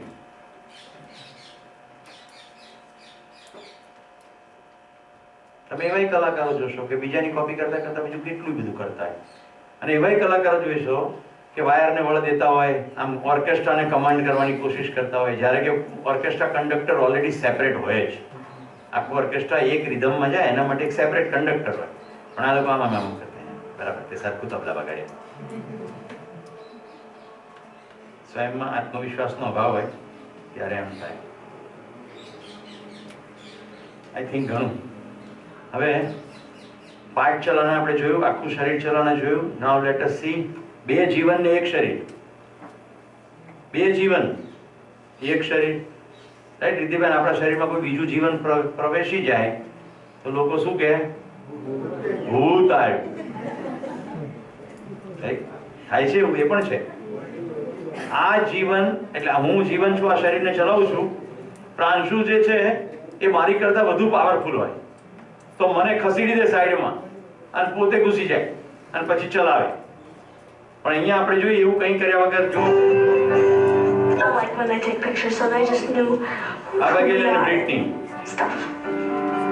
As they've grown, and grown up છે, હવે કોઈ નાની બચ્ચીઓ નથી. they still live in the same small town in Minnesota with their 14-year-old brother Cody, 12-year-old sister Morgan, parents Mike and Patty, and the family dog Sadie. To put it simply, Abby and Brittany are not morning people. When they wake up in the morning, they're usually cranky. When they get up in the morning, they're very crabby. From the moment they start their day, Abby and Brittany are an incredible display of teamwork. From doing their hair to putting on makeup, they appear to be totally in sync, but that doesn't mean they always agree. It's fine, don't touch it. Believe me, we are totally different people. We usually bargain with each other, like, if you do this, I'll give you that, or we take turns. We take turns a lot. When they first started to drive, it was kind of scary. We take turns. એવું સાંભળ્યું તમે? જીવન મેધસ દ્વારા શરીર ચલાવે, કોણી દ્વારા ના ચલાવે, નાક દ્વારા ના ચલાવે, મેધસ દ્વારા ચલાવે. બે મેધસ સેપરેટ છે, શરીર કોમન છે. એટલે હું મારો કંપાસ આને વાપરવા આપું એના જેવું. ક્યારેક હું વાપરું, ક્યારેક એ વાપરે. Tech turn. ફિલ્મ લાંબી છે અને બીજી પણ એક ફિલ્મ છે. આપણે ત્યાં બે બિહારની બહેનો આવી હતી, એ પણ આવી રીતે જોડાયેલી છે. એનો ગુજરાત સમાચારમાં ઇન્ટરવ્યુ છપાયો છે, બહુ ઇન્ટરેસ્ટિંગ હતો. એનો જે મેનેજર હતો એ બધે એનો શો કરવા જાય, એટલે પાંડવો બાંધે અને એમ કે ભાઈ દુનિયા કા જીબા આમ તેમ, અને પેલી છોકરીઓ એ મૂવમેન્ટ કરે, ઉપરથી જોડાયેલી, નીચેથી શરીર એ ખેલના પૈસા લે. એ ઇન્ટરવ્યુમાં પેલી બહેનો એકને શાહરૂખ ખાન ગમે અને એકને જૂનો કલાકાર દિલીપ કુમાર ગમે, એકને ડિસ્કો મ્યુઝિક ગમે અને એકને ક્લાસિકલ મ્યુઝિક ગમે. હવે મોસ્ટ ઇન્ટરેસ્ટિંગ વસ્તુ, બેમાંથી એક એના શોનો મેનેજર કરનારના પ્રેમમાં પડી છે અને બીજી હેટ કરે છે. ઉપર જ આટલું જુદું છે, નીચે શરીર તો એક છે. એક પ્રેમ કરે છે ને બીજી પ્રેમ નથી કરતી.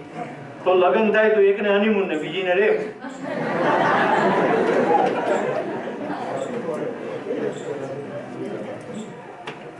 સમજાય છે?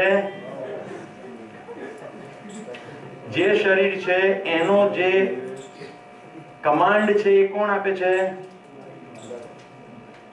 શરીર ચલાવવાનો કમાન્ડ વાયા મેધસ જીવન આપે છે.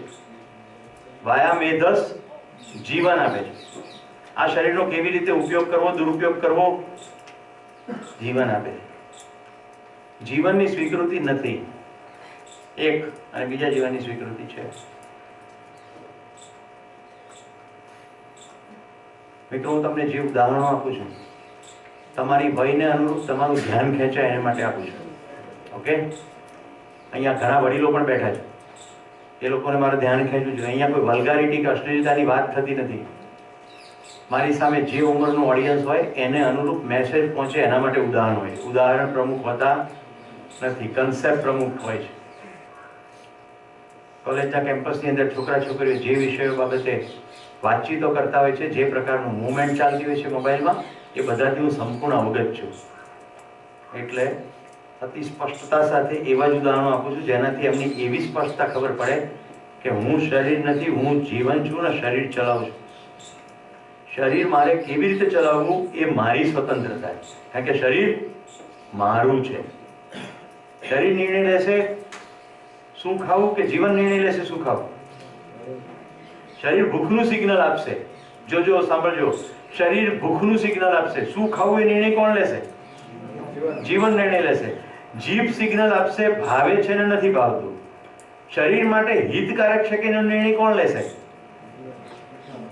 જીવન નિર્ણય લેશે. એક શરીર અને બીજા શરીર વચ્ચેનો જે સંબંધ છે એમાં ન્યાયપૂર્વક વર્તવું એ કોણ નિર્ણય લેશે? જીવન નિર્ણય લેશે. આમ હું જતો હતો, એક ઝાડની ડાળી આવી. હવે એને વાળીને બાંધી દેવી કે કાપી નાખવી, એનો નિર્ણય શરીર લેશે કે જીવન લેશે? હા, જીવન લેશે. તો શરીરનો સાધન તરીકે ઉપયોગ કરવો એ નિર્ણય કોણ લેશે? જીવન લેશે. મિત્રો, શરીરની આ વયે સૌથી ક્યુરિયોસિટીનો કોઈ સબ્જેક્ટ હોય તો સેક્સ્યુઆલિટીનો છે કે નહીં? આપણી આખી લગ્ન પરંપરા વિશે કોલેજમાં જે વાતો થતી હોય છે લાયસન્સ. મેરેજ એટલે શું કે લાયસન્સ. આવી કેમ વાત થાય? કારણ કે આપણે શરીરને સાધન તરીકે જોયું નહીં. શરીર એક સાધન છે અને એ સાધનને સ્વસ્થ રાખવું, શરીરથી હું અલગ એક વાસ્તવિકતા છું તેમ જોવું,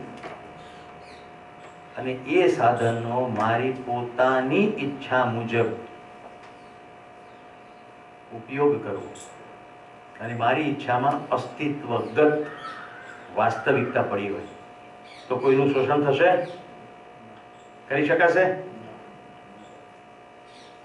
મિત્રો, તમને જાણીને આશ્ચર્ય થશે, આદિવાસી સભ્યતામાં રેપ જેવી કોઈ ઘટના નથી ઘટતી. એસએનડ્યુટી વિમન યુનિવર્સિટીનો સ્ટડી છે. પસ્તર, છત્તીસગઢના ઇન્ટિરિયરની અંદર જ્યાં સ્ત્રીઓ સંપૂર્ણ નગ્ન અવસ્થામાં રહે છે, રહેતી હતી, હવે તો કપડાં પહેરવા માંડ્યા છે, ત્યાં કોઈ રેપ નથી, બળાત્કાર નથી. આ વિમેન યુનિવર્સિટીએ કરેલો સ્ટડી. કેમ આમ છે? મને છત્તીસગઢ જેવાથી બીજી ઘણી બધી નવી નવી વસ્તુ જાણવા મળી. મેં એકવાર પૂછ્યું કે આદિવાસીઓ રસ્તા ભૂલી જાય શું કરે?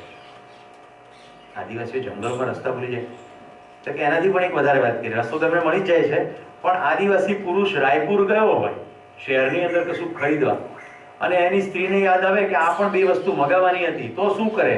તો જે દિશામાં પુરુષ ગયો એ દિશામાં જોઈને મનોમન બોલે કે આટલું લેતા આવજો. ભૂલી જાય તો શું કરે? તો કે જંગલમાં ગોળ ફરે અને પછી જે અંદરથી આવે કે આ દિશામાં જાય તે દિશામાં હેડવા માંડે, એટલે આવી જાય રસ્તો. આપણને એવું થતું હશે તો હવે તમને બધાને બતાડું. કેટલાને એવો અનુભવ થયો છે કે તમે કશું કહેવા માંગતા હોય, તમારો દોસ્ત કે તમારો પરિવારના લોકો એ જ વસ્તુ કહી દે. Very good. જીવન વિદ્યામાં અધ્યયન થયા પછી મારા ઘરમાં મને જે અનુભવ થાય છે એ કહું છું. અત્યારે મારા વાઈફ બેઠા છે, મારે એવું ઘરમાં શેરિંગ નથી થયું એટલે એને આશ્ચર્ય થશે. એટલી બધી વાર કંઈક કહેવા માંગતી હોય એ વસ્તુ મને એક્ઝેક્ટ વિચાર આવે ને તરત એ બોલે. દીકરી માટે પણ એવું થાય છે, દીકરા માટે પણ એવું થાય, એક્ઝેક્ટ વર્ડ ટુ વર્ડ. તો વિચાર જે છે એ ખબર પડી જાય છે, પછી અભિવ્યક્ત થાય છે. મેં અધ્યયન કર્યું તો ખબર પડી આવું કેમ થાય છે. કોઈ આશ્ચર્ય નથી, આ બધાને કેસમાં આવું શક્ય છે. કોઈ એમાં વ્યક્તિગત સિદ્ધિ નથી. મહેરબાની કરીને આવી ક્યાંય બહાર વાત પણ ના કરવી, કારણ કે લોકો એને પાછું ચમત્કાર સાથે જોડી દે. પણ કારણ કે ખૂબ બધા એન્જિનિયરિંગના વિદ્યાર્થીઓ છે અને મેં બ્રેકમાં એમને રેઝોનન્સની વાત કરી હતી. અનુનાદ નામનો એક કન્સેપ્ટ છે એન્જિનિયરિંગમાં. તમે આવી રીતે એક બોલ લટકાવો અને એક બીજો બોલ લટકાવો. આ બંને બોલને સેપરેટ બાંધો, ઓકે, કોઈ કનેક્શન નહીં, પણ આ બોલની મૂવમેન્ટ આમ શરૂ કરો તો થોડીક વારમાં આ બોલ હલવાનું શરૂ થઈ જશે. કેટલાય આ પ્રયોગ કર્યા છે સ્કૂલના દિવસોમાં કે આવું કેમનું થઈ જાય છે. આને રેઝોનન્સ કહેવાય, અનુનાદ. શું કહેવાય? અનુનાદ. એટલે એન્જિનિયરિંગમાં, સિવિલ એન્જિનિયરિંગમાં અમે ભણ્યા છીએ, બ્રિજની જ્યારે ડિઝાઇન કરવામાં આવે ત્યારે વસ્તુનો ખાસ ધ્યાનમાં રાખવામાં આવે કે ઉપરથી જે ટ્રક જાય છે એ એવા વાઇબ્રેશન કરે, જો એને સમાંતર પેરેલલ વાઇબ્રેશન ના થાય, બ્રિજ તૂટી જાય. તો બ્રિજના કોલમ ઉપર ખાસ કરીને જોઈન્ટની રચના એવી રીતે કરવામાં આવે કે એ એને અનુરૂપ રેઝોનન્ટ થાય. હવે જોજો, આ જીવન પરમાણુ, આ બીજો જીવન પરમાણુ, ટેમ્પરરી આવું ગમે તેમ બનાવું છું. અહીંયા ગતિ થઈ રહી છે કે નહીં? અહીંયા ગતિ થઈ રહી છે. This is resonance. અહીંયા જે ગતિ થઈ રહી છે, આશા, વિચાર, ઈચ્છા, મેં તમને હમણાં બતાવ્યું ને ચાર્ટ કરીને. આ જો આશા, વિચાર, ઈચ્છા. આમાં જે વિચાર છે તુલન વિશ્લેષણ નામની ક્રિયાનું નામ છે. આ બીજા નંબરની કક્ષાની મૂવમેન્ટ છે. બહાર જુઓ, મન બીજા નંબરની કક્ષામાં, વિચાર ક્યાં લખ્યો છે? અચ્છા, આમાં લખ્યો નથી, પણ બીજા નંબરની કક્ષા છે ત્યાં વિચાર છે, જેને આપણે બહુ કોમનલી વિચાર મને આવ્યો ને વિચાર ગયો ને. જ્યારે તમે શાંત અવસ્થામાં હો છો, જ્યારે તમે કોઈની સાથે લાગણીથી જોડાઓ છો, જ્યારે તમે અસ્તિત્વગત નિયમ અનુસાર હિત ઈચ્છો છો, સર્વે ભવંતુ સુખીનઃના ભાવમાં જીવો છો, અસ્તિત્વગત સચ્ચાઈ પ્રમાણે વર્તવાનો નિર્ણય લઈ ચૂક્યા છો, તો અસ્તિત્વગત તમામ નિયમો પ્રમાણે તમારું અંદર ઘટનાઓ ઘટવા લાગે. એટલે ખબર પડી જાય છે. ખબર પડી જવી એ કોઈ ચમત્કાર બધા માટે આ શક્ય છે. શાંત થવાનું છે. સદીઓથી આપણે ત્યાં કહ્યું ઓમ શાંતિ શાંતિ શાંતિ. આપણે શું સમજ્યા? 3 વાર શાંતિ બોલવાના અનિલભાઈ, એટલે શાંતિ થઈ જાય. પછી આવી રીતે ઓમ શાંતિ શાંતિ શાંતિ. અનિલભાઈ બેટરી લાવો ને યાર. પછી શાંતિ શાંતિ 3 વાર બોલ્યા તો ક્યાં ગઈ શાંતિ? એકવાર કુશાલ નિશાળમાં આવ્યો. कुशाल तू यार बहुत बाजूवाला साथे घुसघुस करे છે, शांति के साथ बैठ. तो कि सर आज शांति क्लास में नहीं आई है, आज वो छुट्टी पे है.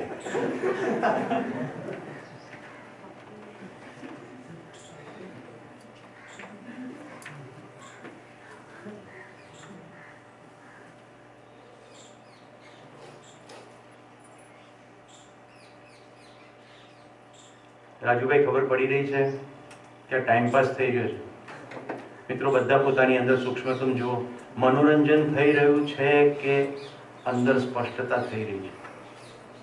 કારણ કે સૌથી મોટું ફિલ્મોનું ભયસ્થાન એ છે, મીડિયાનું ભયસ્થાન એ છે કે મીડિયાની અંદર મારે જે કહેવું છે, જેની પર તમારું ધ્યાન આકર્ષણ કરવું છે, એના સિવાયના વધારે ઘણા તત્વો છે. હુલાલુકની અંદર જે સ્ત્રી છે એણે થોડા ઓછા કપડાં પહેર્યા છે. શક્ય છે કે આપણું ધ્યાન હુલાલુક અને જીવન શરીરને ચલાવે છે એમ જોવાને બદલે એના શરીર પર પણ ધ્યાન ગયું હોય. શરીર પર ધ્યાન જવું ખોટું નથી. આંખો ખુલ્લી છે, દ્રશ્ય તો અંદર જશે જ. જેમ આંખો ખુલ્લી છે, ઘડિયાળનું ચિત્ર તો અંદર જશે, પણ જે જોવું છે એ જ જોશું. જીવનની સ્વીકૃતિ સમય જોવાની છે, એટલે ઘડિયાળનું આખું ચિત્ર ગયા પછી પણ ઘડિયાળ. આઈ થિંક આપણી વચ્ચે 2 ડૉક્ટર્સ છે, એ આ વાતને બહુ સારી રીતે વેલિડેટ કરી શકશે. એમને ખૂબ શરીરો સાથે કામ પાડવાનું હોય છે, રાઈટ ડૉક્ટર? એ લોકો શરીરને સંપૂર્ણ નગ્નાવસ્થામાં જોવે છતાં એ લોકો ડિઝીઝ, સર્જરી, જે તે ઓર્ગનની હેલ્થ ઉપર એમનું ધ્યાન છે, એટલે બીજી કોઈ વસ્તુ તરફ એમનું ધ્યાન ખેંચાતું નથી. અમાય રાઈટ? મિત્રો, મેં જીવન વિદ્યા કર્યા પછી ડૉક્ટરો સાથે પિન પોઇન્ટેડ ક્વેશ્ચન પૂછ્યા છે, કારણ કે મારે તો સ્પષ્ટ થઈ જવું પડે બીજાની સાથે વાત કરતા પહેલાં. મને અંદર ચોખવટ હોવી જોઈએ કે આવું થાય છે કેમ. એમણે કોઈ દ્રશ્ય આખું જાય છે, જેમ ઘડિયાળ થાય છે, એક્ઝેક્ટ એવું થાય છે.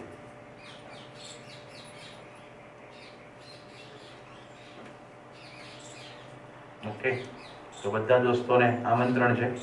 કોલેજની અંદર સાથી મિત્રોને જુઓ ત્યારે એ જીવન છે, એક માનવ છે, એને પુરુષ કે સ્ત્રીનું શરીર છે, એની અસીમ ક્ષમતા છે, એની તરફ ધ્યાન જાય. હવે જે આપણે ચાર્ટ બનાવ્યો છે જુઓ, સોરી, કારણ કે આપણો હવે ક્ષય નથી, કોઈ ભૌતિક રાસાયણિક ક્રિયા થતી નથી, એટલે આપણે અસીમ બલ અને અસીમ શક્તિ સંપન્ન છીએ. અસીમ બલ, અસીમ શક્તિ. તમે કોઈનું પ્રૂફ આપો? ઘરડા થવાથી વિચારની પ્રક્રિયામાં કંઈક ફરક પડે જ ખરો? ઉંમર વધતી જાય તેમ તેમ વિચાર ઘટી જાય જેવું થાય છે. માણસ સાવ 80 વર્ષે પહોંચ્યો હોય ને તો ચાવી છોડે નહીં.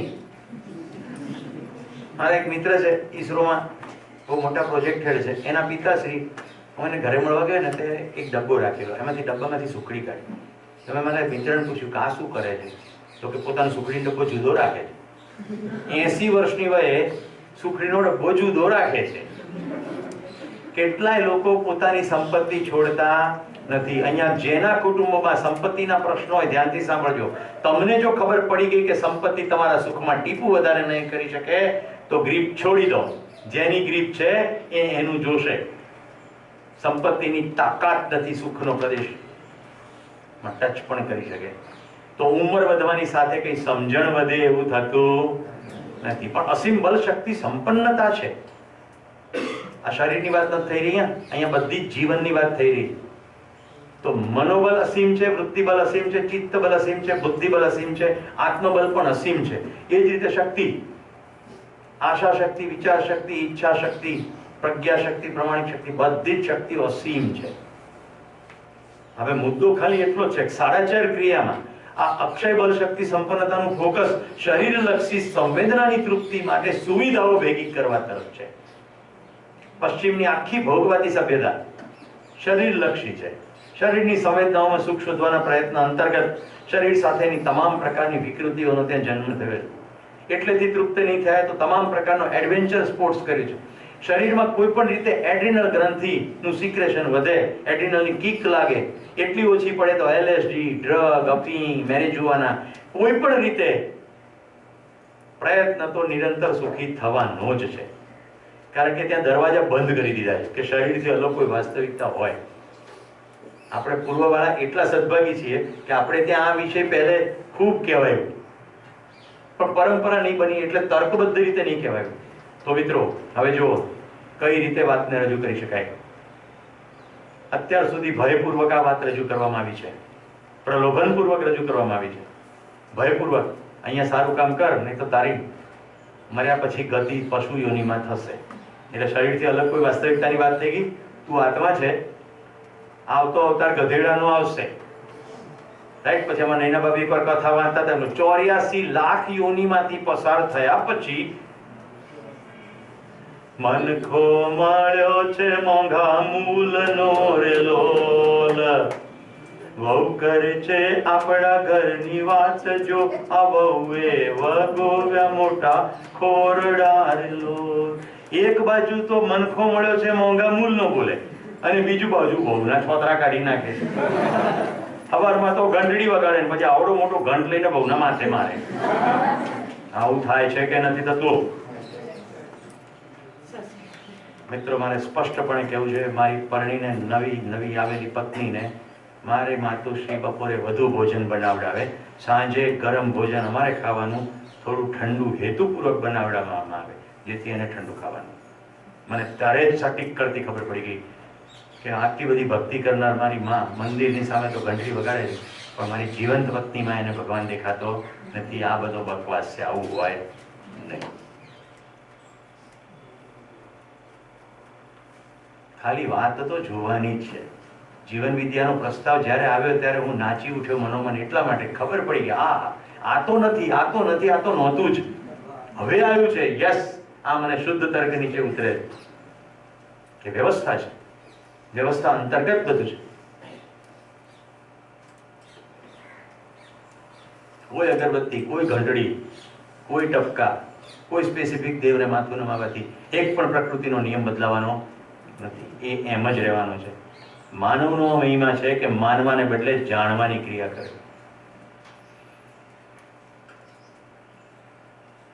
તો બીજાને માનવ જોવાનું હું તમને કોલેજ કેમ્પસમાં ઇન્વાઇટ કરી રહ્યો છું. એ સ્ટેટમેન્ટ કન્ટિન્યુ કર્યું. Look at other people as માનવ, તો તમારી વચ્ચે અદ્ભુત માનવોને તમને પરિચય થઈ જશે, જેના ચહેરા તમારા ગમા અણગમાના સ્ટ્રક્ચરમાં આવતા હશે નહીં. મિત્રો, આજે જાહેર સભામાં મારા પત્ની ઉપસ્થિત છે અને હું તમારી સામે એની સામે કૃતજ્ઞતા વ્યક્ત કરું છું. મારી જેવો માણસ નીકળી પડે જીવન વિદ્યાનો ભેખ લઈને, પૈસા કમાવાનું બંધ કરી દે, એ વખતે જો પત્નીનો સહકાર ના હોય તો આ થઈ શકે ખરું? એક પણ દિવસ મારી પત્ની મને એમ નથી કીધું તમે કમાવાનું કેમ બંધ કરવાનો વિચાર કરો છો. ગો એહેડ.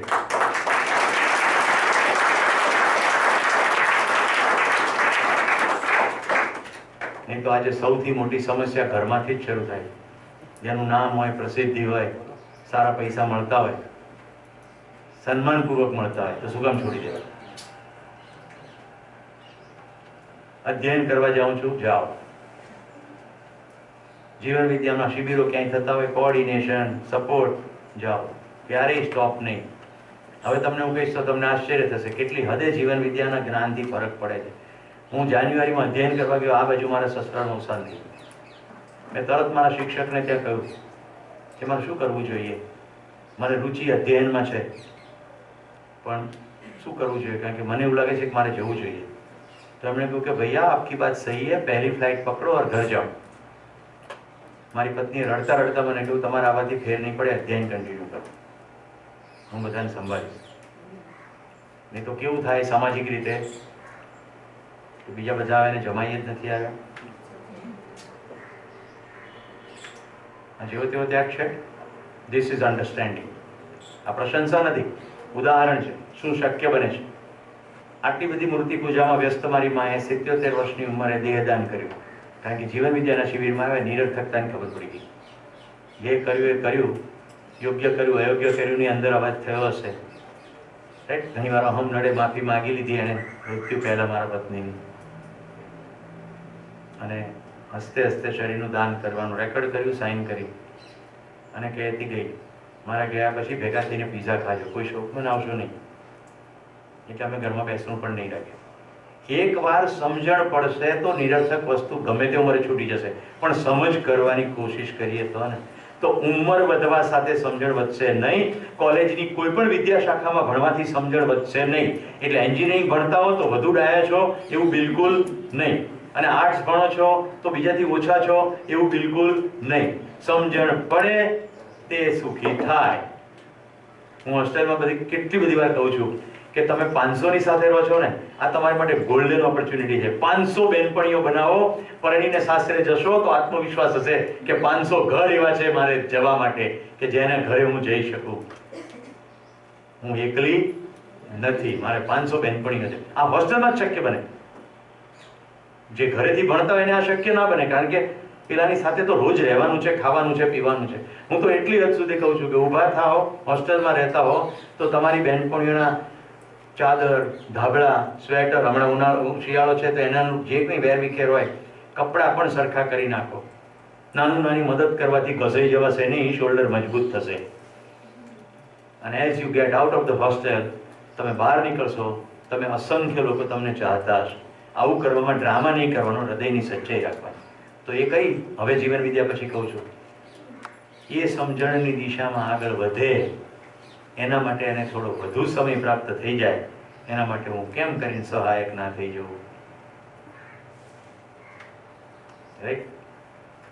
આપણી હોસ્ટેલમાં જેને માતા પિતાની બહુ ખોટ ચાલતી હોય એવી જે પણ દીકરીઓ હોય, બહેનપણીઓ હોય, એની સાથે દોસ્તી કેળવીને એને આંસુ લૂછીએ, તે સંવેદનશીલતા છે. એનાથી એનું જ્ઞાન નહીં વધી જાય, એનાથી સમજ વધી નહીં જાય, પણ સેતુ બની જશે.